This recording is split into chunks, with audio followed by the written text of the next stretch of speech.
Emma Baker sat curled on the edge of her faded second-hand couch, her knees pulled up to her chest as though she could fold the exhaustion out of her bones. The apartment was silent except for the low hum of the refrigerator and the faint rhythmic breaths of her 6-month-old daughter sleeping in the next room. The clock on the wall blinked. 11:47 p.m. Another long day survived. Barely, Emma's fingers trembled as she picked up her phone again. She had typed and deleted the message at least 10 times already. Her pride stung each time, but pride didn't feed a baby. Pride didn't buy formula. Pride didn't keep her daughter from crying with hunger. She swallowed hard, her throat aching from the tears she refused to shed. James, I hate to ask again, but can you loan me $40? Lily's formula is almost out. Her thumb hovered above the screen. Every part of her screamed not to send it.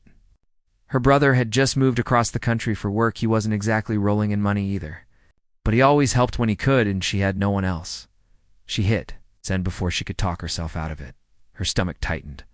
She felt sick, humiliated, desperate, but not as desperate as Lily would be at 3 a.m. when the watered down bottle ran out for good. Emma set the phone face down and leaned back, closing her eyes. Maybe, just maybe, James would respond quickly. She prayed for that tiny miracle. 30 seconds passed, then her phone buzzed. Emma grabbed it, hope flickering in her chest. The message was short. I think you have the wrong number. I'm not James.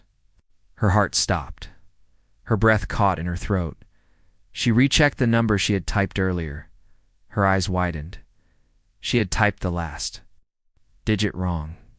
She had begged a complete stranger for money, her face flushed with embarrassment. She felt like sinking into the floor, disappearing. Anything to escape the burning shame. Her fingers flew across the screen. I'm so sorry. Please ignore the message. Wrong number. She tossed the phone aside, covered her face with both hands, and groaned softly. Could her life get any more humiliating?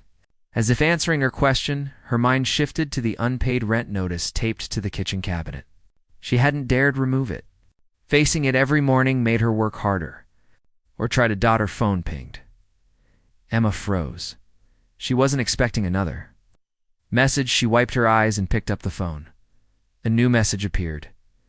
Is your baby going to be okay? Her brows knitted together. Why would a stranger care? Why would anyone care? She hesitated, her instincts warning her.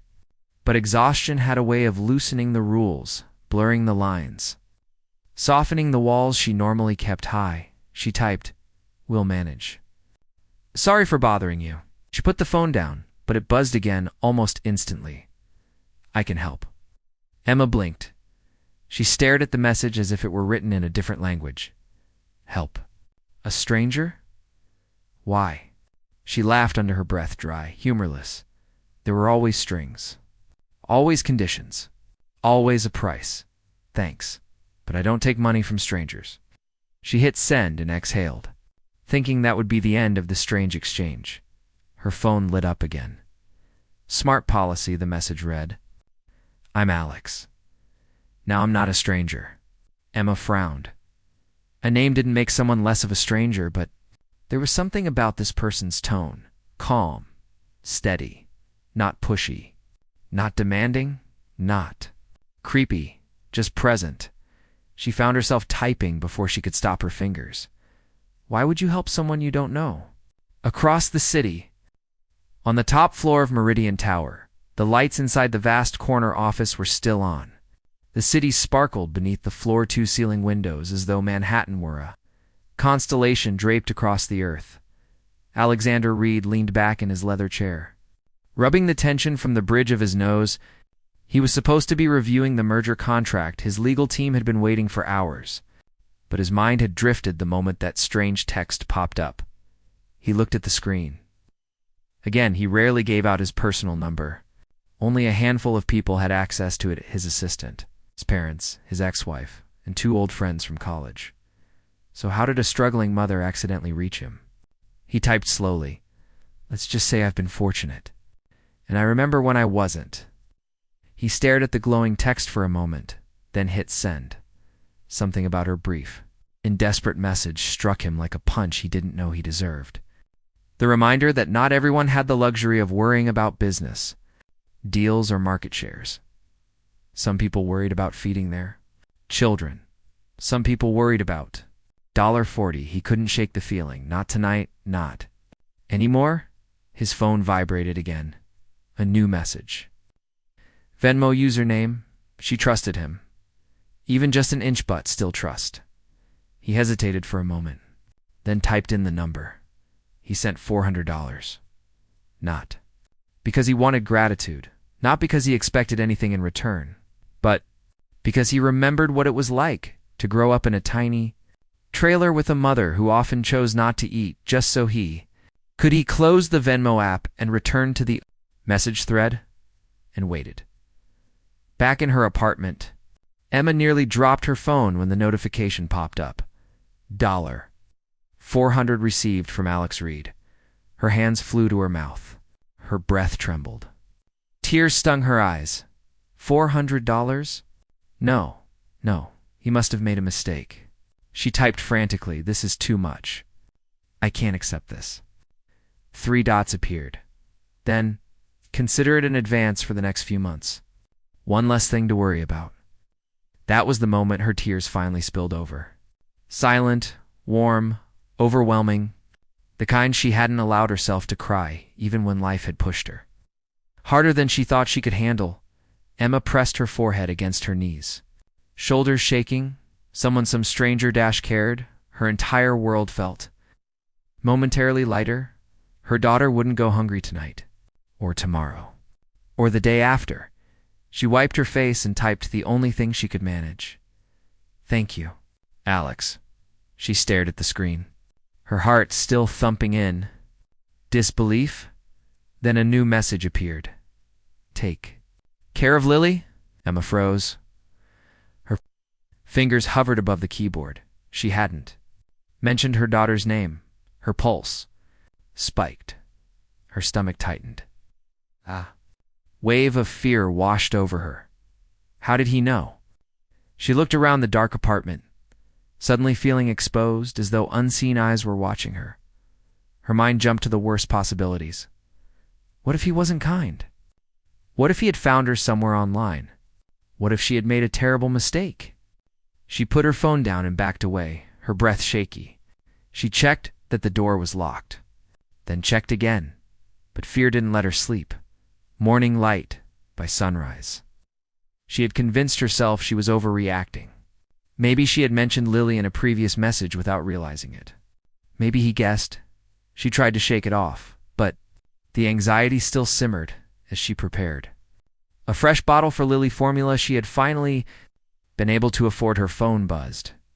Again, she hesitated before glancing at it. A new message from Alex. "Hope you and Lily slept better. I have a proposition for you." Emma's chest tightened. There it was, the string. Every act of kindness had one. Her fingers typed cautiously. What kind of proposition? The reply came fast. Professional. Not personal. I run a company called Meridian Technologies. We need someone with accounting skills for a short-term project. Emma's heart skipped accountant. How did he know? Her hands trembled again as she typed, "How do you know I'm an accountant? And how do you know my brother?" This time, the blinking 3 dots didn't appear immediately. Emma could almost feel the weight of the silence. Her stomach twisted. Something wasn't right, or something was about to change. For better. Or worse. Asterisk. Emma Baker stared at her phone, her breath shallow, her pulse drumming in her ears. The silence on Alex's end stretched out, tightening like a thread pulled too hard.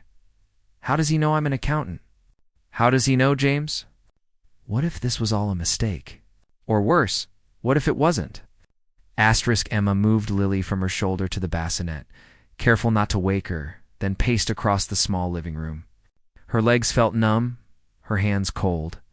The apartment was too quiet enough for every anxious thought to echo twice as loud. Her phone buzzed. She flinched. A new message appeared. "I saw your resume." Emma's heart dropped. Her resume. He saw her resume? Where? She typed slowly. James told you about me? A little, Alex answered. Enough to know you're talented and overworked and raising Lily alone. Emma swallowed hard. It was overwhelming, this sudden exposure. This revelation that her life had been quietly observed by someone who shouldn't have known anything about her. Her fingers trembled on the keyboard. Why didn't he tell me he sent my resume? The answer, he didn't want you to feel ashamed. Emma's throat tightened. Ashamed. Yes, that was exactly how she would have felt. Another handout? Another reminder that she had nothing left to catch herself with? But at the same time, there was something warm in knowing her brother believed in her enough. To do that, her phone buzzed again. The project is legitimate. A temporary accounting role, remote, flexible hours. Emma stared blankly at the message. A job. A real job? It sounded too good to be true. Her thoughts spiraled. What if this is a trick? What if he's lying? What if he's dangerous? What if he wants something in return? Her instincts battled her exhaustion, her hope, her fear. Finally, she typed the question, burning in her chest. Why me? She immediately regretted sending it. It sounded weak, unprofessional, desperate. But the answer came fast, because you deserve a chance.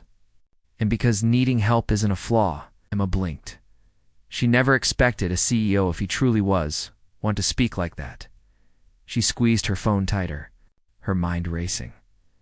How do I know you're telling the truth? She typed, her voice shaky even though she wasn't speaking aloud. Alex's reply was simple. Google me. Emma hesitated. Then she did. She typed, Alexander Reed, Meridian Technologies. Her breath caught when the results filled the screen. There he was, the same name, the same company. A real CEO, a real billionaire.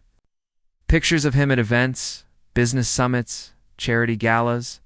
Her stomach dropped. This wasn't a scammer.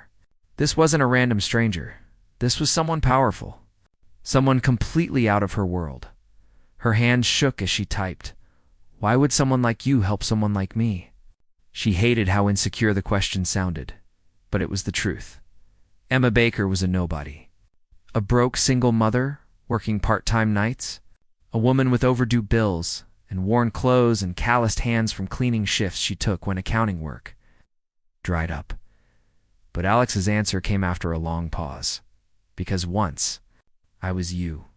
Emma stopped breathing for a moment. Once. He was her?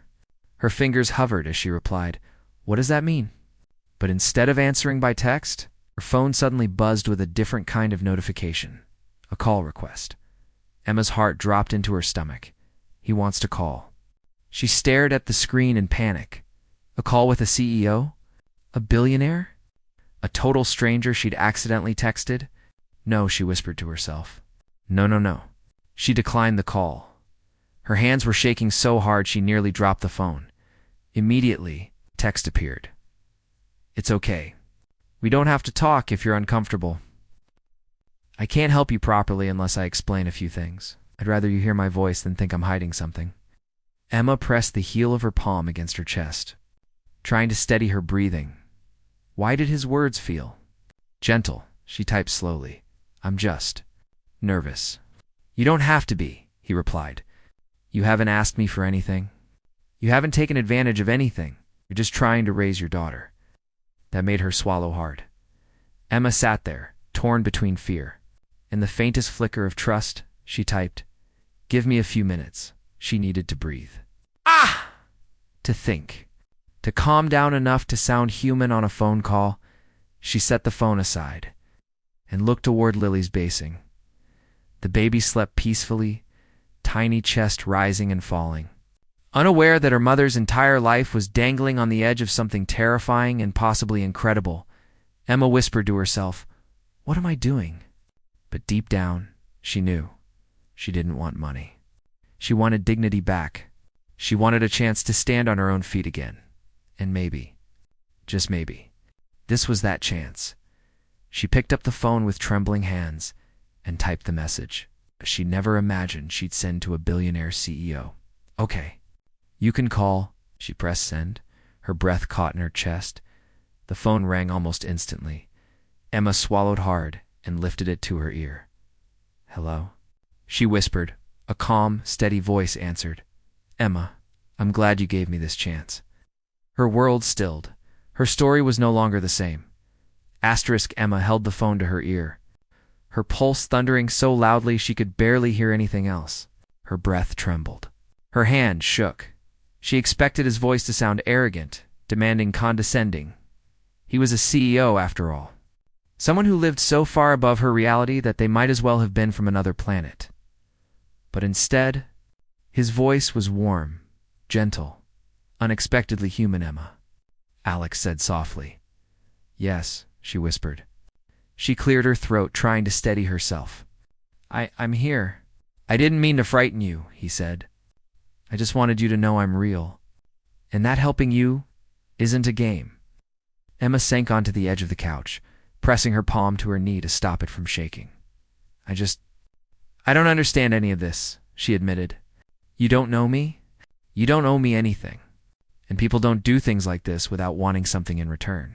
There was a pause long enough that she wondered if she'd offended him. Then Alex spoke quietly. "You're right. Most people don't.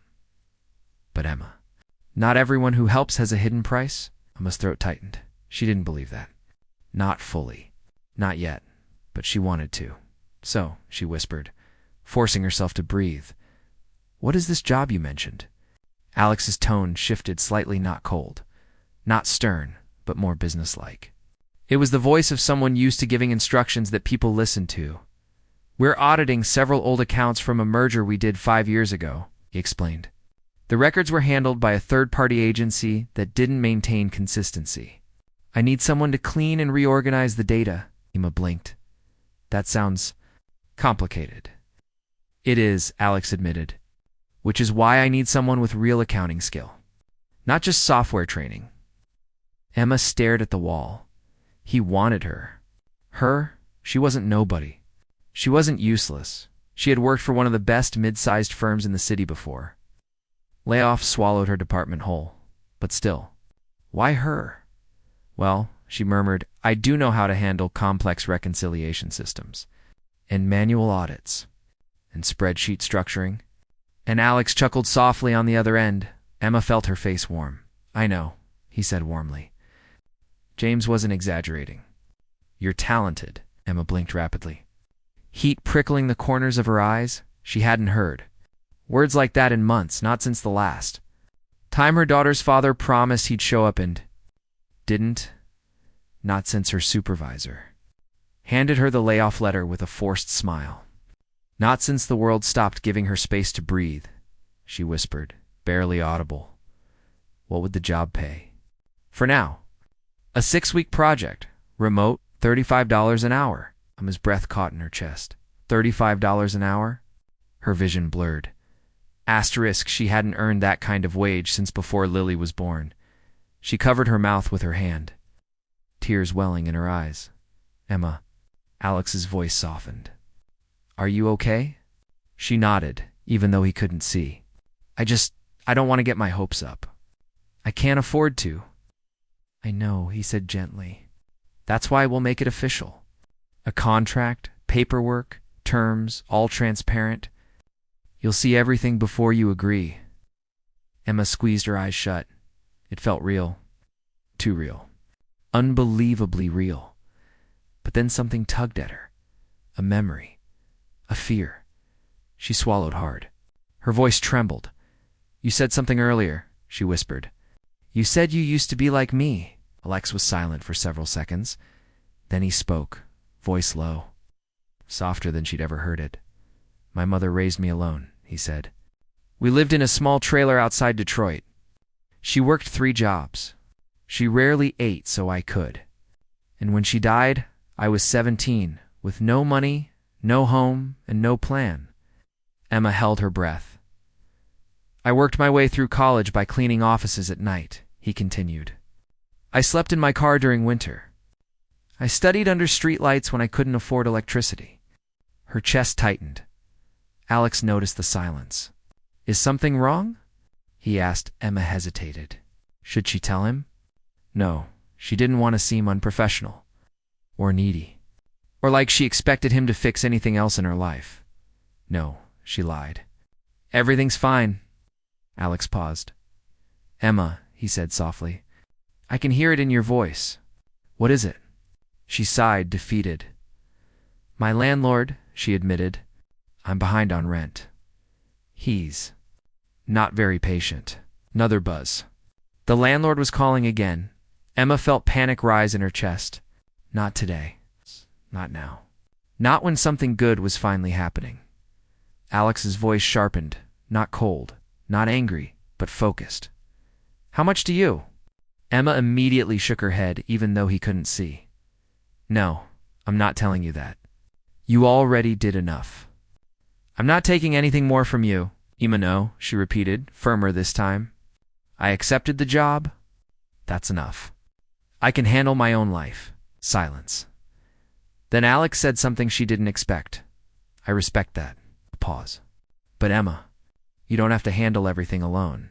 Emma looked toward Lily's bassinie. Her baby slept peacefully. A soft, innocent sigh escaped her tiny lips. Emma whispered, I've been alone for a long time. Alex answered gently, You're not alone anymore, and for the first time in years. She believed it. The call ended gently, with Alex promising to send the contract through his assistant within the hour. Emma stared at her phone long after the line disconnected, her heart still pounding, her mind spinning. Was this real? Was she dreaming? Was this the beginning of something better? Or the calm before the storm? Lily stirred softly in her bassinet. Bringing Emma back into her small apartment and her very real worries, her landlord had called twice. Each missed call sucked the breath from her lungs. Emma had been behind on rent for nearly 2 weeks. She didn't blame him for being angry, but every time he spoke to her, she felt like a child being scolded. She hated how powerless her circumstances made her. She checked the clock, 9:17 a.m., as if on cue. A loud knock rattled her front door. Emma froze. Not now. Please, not now. Another knock, harder this time. Her chest tightened. She walked slowly to the door, pressing her ear against it. Emma, a stern voice called. Open the door. We need to discuss your rent. Her hands shook. She swallowed and cracked the door an inch. Mr. Callahan stood in the hallway. Arms crossed, impatience carved into every line on his face. He wasn't a cruel man. Just a tired one, too old, too stressed. Too used to excuses from tenants who never recovered. His eyes softened slightly when he saw her pale face and trembling hands. Emma, he sighed. You can't keep avoiding this. I'm not avoiding, she whispered. I've had a rough month, but I'm getting work. I'll be able to pay soon. How soon? He asked, raising an eyebrow. By Friday. Maybe sooner. He glanced past her shoulder into the apartment. Is the baby okay? Emma straightened her back. Yes, she's fine. Mr. Callahan rubbed his beard and exhaled heavily. Look, I like you, Emma. You're quiet, responsible, considerate. But I have bills too. This building isn't cheap to maintain. I know, she said softly. I'm not trying to take advantage. I promise. I just need a few more days. His expression shifted, not cold, not sympathetic, but somewhere in the middle. Finally, he nodded. You have until next Tuesday. After that, I'll have no choice but to start the eviction process. I hope it doesn't come to that. Emma bit her lip and nodded. Double quotes, thank you, she whispered. He turned and walked down the hallway. His footsteps echoing until the stairwell swallowed the sound. Emma closed the door and pressed her forehead against it.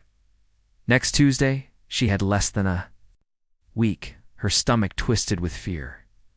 Even with the new job, she wouldn't get paid until the project officially started on. She couldn't start until all the paperwork was processed. Would that be fast enough? She returned to the couch and held her face in her hands. Her phone buzzed. Emma jumped. It was an email notification from Meridian HR. Subject, Contract and Project Overview. Her heart leapt.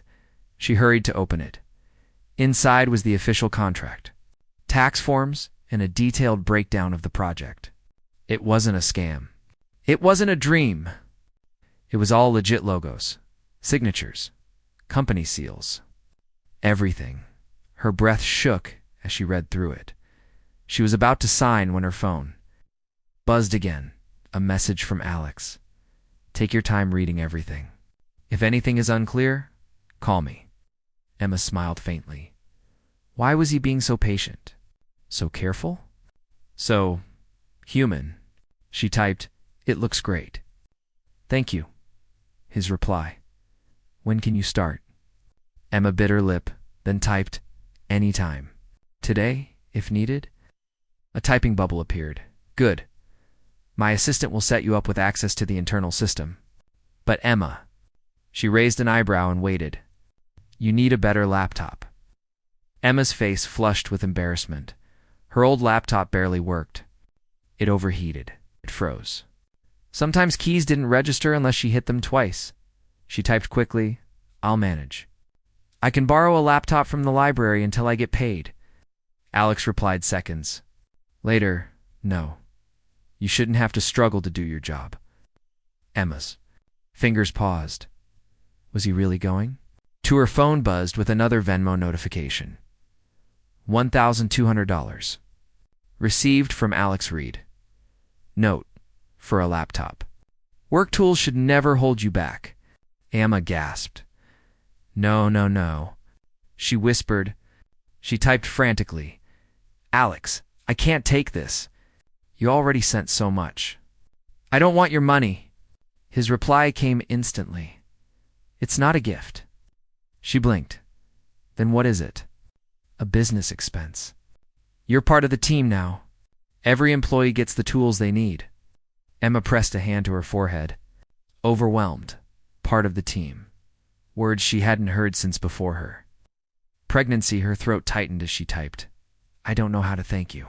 His response, "By doing your job well. Everything else? Don't worry about it." Emma exhaled shakily.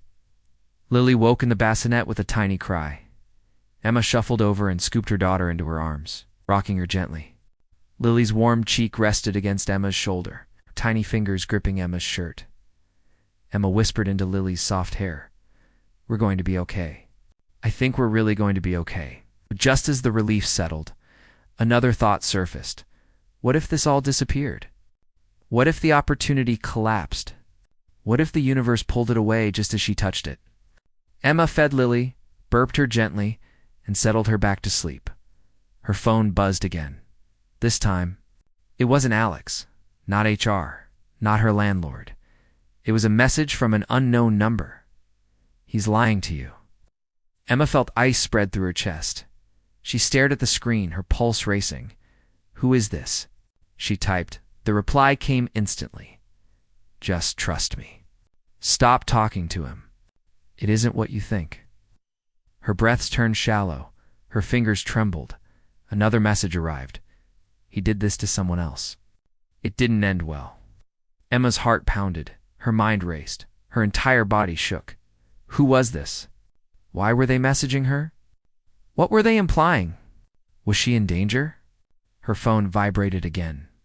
A final message. He'll ruin your life. Walk away while you still can. Emma dropped the phone onto the couch. Her breath sharp and uneven. Her entire world tilted. She didn't know what to believe, and she didn't know who to trust anymore. Emma stared at the phone, as though it were a venomous snake. Her hands trembled. Her heart thumped painfully against her ribs. He'll ruin your life. He did this to someone else. Walk away while you still can. The words carved fear into her bones. She sank onto the couch, wrapping her arms around herself. The room felt suddenly colder, darker, smaller. Was she being manipulated? Was she being fooled? Had she walked blindly into something dangerous? Lily whimpered softly from the bassinet, and Emma moved automatically, lifting her daughter into her arms. The baby's warmth grounded her. The fear refused to leave. The phone buzzed again. She flinched. This time it was Alex. Everything okay? You've gone quiet. Emma swallowed, her throat dry as sand. She typed with shaking fingers. Someone just texted me from a private number. The typing bubble appeared instantly. What did they say? Emma hesitated, then replied, "They told me to stop talking to you. That you hurt someone else before?" Silence. Long, heavy silence. She could almost hear his breath. It burned worse than the landlord's impatience, worse than the manager's rejection, worse than the pitying looks she'd gotten at the grocery store. "Emma," Alex said softly, "I'm sorry she dragged you into this. You didn't deserve it." Emma leaned back, gripping her phone tightly. "Is any of what she said true?" She whispered. "Did you hurt someone before?" His voice dropped to a painful honesty. "I tried helping someone a year ago," he said slowly. "A man who had lost everything. I gave him money. I gave him an apartment. But he became dependent, then angry when I pulled back. My ex used it as ammunition in the divorce." Emma listened quietly. "What happened to him?" she asked. "He recovered," Alex said. "He found work. But he blamed me for not saving him completely. My ex told the story over and over, twisting it to make me look manipulative or dangerous." Emma's fingers tightened. "Why didn't you tell me earlier?" she whispered. "I didn't want to scare you," he admitted. "And I didn't want you to think my help came with control. It doesn't. It never will." Emma looked at Lily, asleep against her chest.